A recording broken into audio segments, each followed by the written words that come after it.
ก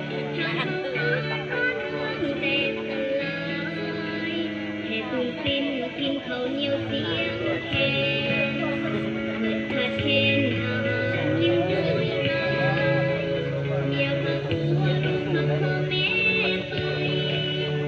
ดีละไปสงครามสุดสาครพวกเราดีที่สวรรค์ประทาน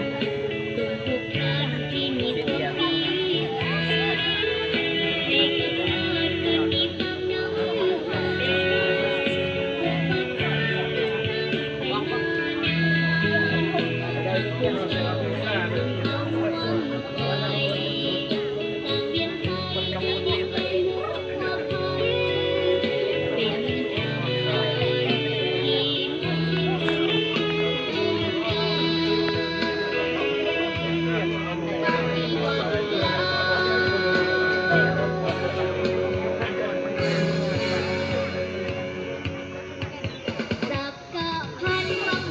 มปฏิวัติเขา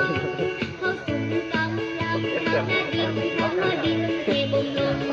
ฟ้าสาดผ่านอินสะเทือนเหมือนเป็นสายสีลมลงเลือดปฏิบัติเลยดีเป็นใจไว้ในมันคงสู้เขาละนุ่งเป็นแต่งเกินคำหาไล่ล่าดักทักศัตรูผู้แข่งกันนี้ไปที่มันเรียกใจเป็นผู้ใจคนบ้าไปหวาน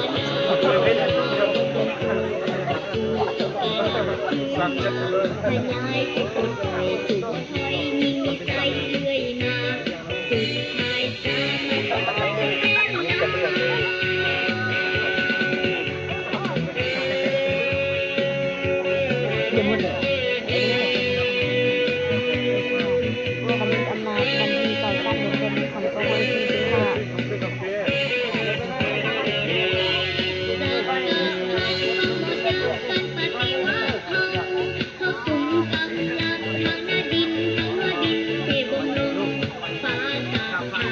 สามารถเหมือนเป็นสายสีลมเลือดปฏิ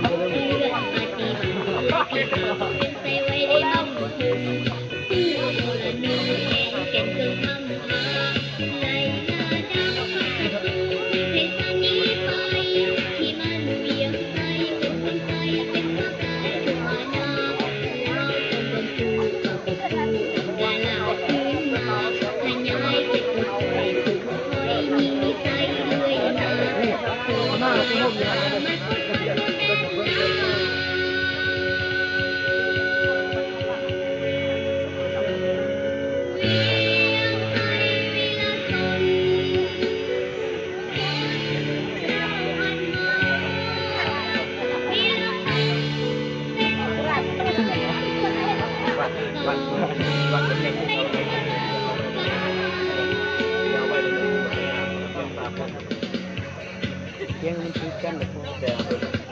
วันนี้ลาสุขีวงเป็นอยู่เพลินเล่นอยู่ทางสุขใจ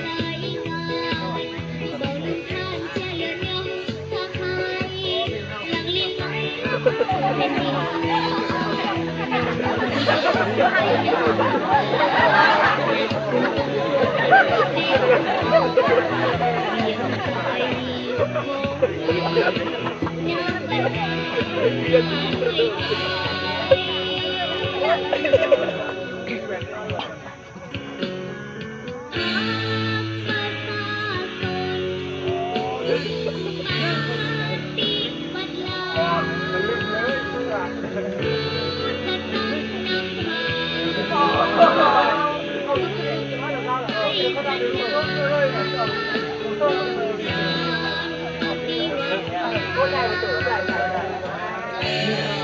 เขาชี้เดียวเสียว่า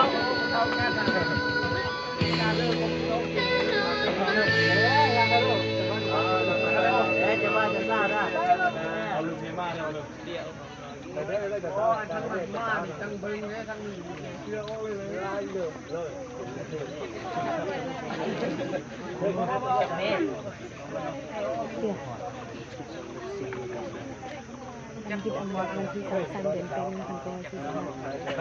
ชัวร์ถึงห้อง